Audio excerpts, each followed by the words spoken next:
ಕೇಂದ್ರ ವಿದ್ಯುನ್ಮಾನ ಮತ್ತು ಮಾಹಿತಿ ತಂತ್ರಜ್ಞಾನ ಸಚಿವಾಲಯದಡಿ ಸ್ಥಾಪಿಸಲಾದ software technology park of India STPI ಹಾಗೂ ರಾಜ್ಯ ಸರ್ಕಾರದ ಸಹಯೋಗದಲ್ಲಿ ಬೆಂಗಳೂರು ಟೆಕ್ ಶೃಂಗಸಭೆಯ 28ನೇ ಆವೃತ್ತಿಗೆ ಇದೇ 18ರಿಂದ 20ರವರೆಗೆ ಬೆಂಗಳೂರಿನಲ್ಲಿ ನಡೆಯಲಿದೆ. ಮಾಹಿತಿ ಮತ್ತು ತಂತ್ರಜ್ಞಾನ ಸಚಿವ ಪ್ರಿಯಾಂಕ್ ಖರ್ಗೆ ಮಾಹಿತಿ ನೀಡಿ, ಶೃಂಗಸಭೆಯಲ್ಲಿ 150ಕ್ಕೂ ಹೆಚ್ಚು ನವೋದ್ಯಮಗಳು ಭಾಗವಹಿಸಲಿದ್ದು ತಮ್ಮ ನವೀನ ಉತ್ಪನ್ನಗಳು ಮತ್ತು ಸೇವೆಗಳನ್ನು ಪ್ರದರ್ಶಿಸಲಿದ್ದಾರೆ. ಭಾರತೀಯ ಸ್ಟಾರ್ಟ್ಅಪ್ ಪರಿಸರ ವ್ಯವಸ್ಥೆಗಾಗಿ ರೂಪಿಸಲಾದ ಕೃತಕ ಬುದ್ದಿಮತ್ತೆ ಚಾಲಿತ ವೇದಿಕೆಯಾಗಿದ್ದು, ಸ್ಟಾರ್ಟ್ಅಪ್ಗಳು ಮಾರ್ಗದರ್ಶಕರು, ಹೂಡಿಕೆದಾರರು, ಆರಂಭಿಕ ಬೆಂಬಲಿಗರು ಮತ್ತು ಇತರ ಪಾಲುದಾರರಿಗೆ ಸಂಪರ್ಕ ಸಾಧಿಸಲು ಹಾಗೂ ಸಂಪನ್ಮೂಲಗಳನ್ನು ಒದಗಿಸಲು ಡಿಜಿಟಲ್ ಇಂಟರ್ಫೇಸ್ ಅಡಿಯಲ್ಲಿ ವಿನ್ಯಾಸಗೊಳಿಸಲಾಗಿದೆ ಎಂದರು. ಕೃತಕ ಬುದ್ದಿಮತ್ತೆಯ ನಾವೀನ್ಯತೆ ಕುರಿತು ಚರ್ಚೆ ಮತ್ತು ಸಹಯೋಗಗಳನ್ನು ಉತ್ತೇಜಿಸುವ ಗುರಿ ಹೊಂದಿರುವ ಭಾರತ ಕೃತಕ ಬುದ್ದಿಮತ್ತೆ ಪ್ರಭಾವಿತ ಶೃಂಗಸಭೆ 2026ರ ಪೂರ್ವ ಕಾರ್ಯಕ್ರಮವನ್ನು ಎಸ್ಟಿಪಿಐ ಆಯೋಜಿಸುತ್ತಿದೆ.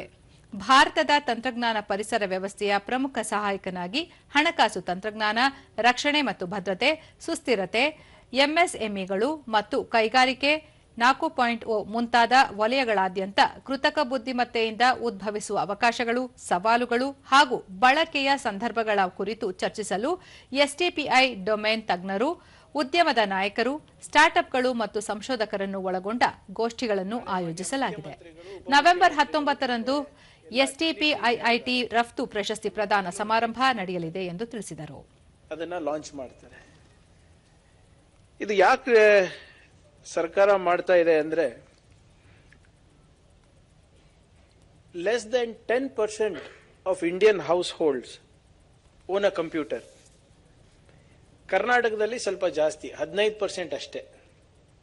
ಸ್ಮಾರ್ಟ್ ಫೋನ್ ಪೆನಿಟ್ರೇಷನ್ ನಮ್ಮ ರಾಜ್ಯದಲ್ಲಿರಬಹುದು, ರಾಷ್ಟ್ರದಲ್ಲಿ ಸಾಕಷ್ಟಿದೆ. Even mobile internet connectivity is more than 94%. Smart phone accessibility is more than 90%. But when it comes to serious online learning, academic learning or computing, there are not enough computers or enough hardware, affordable hardware in urban areas or in tier 2 towns or rural areas.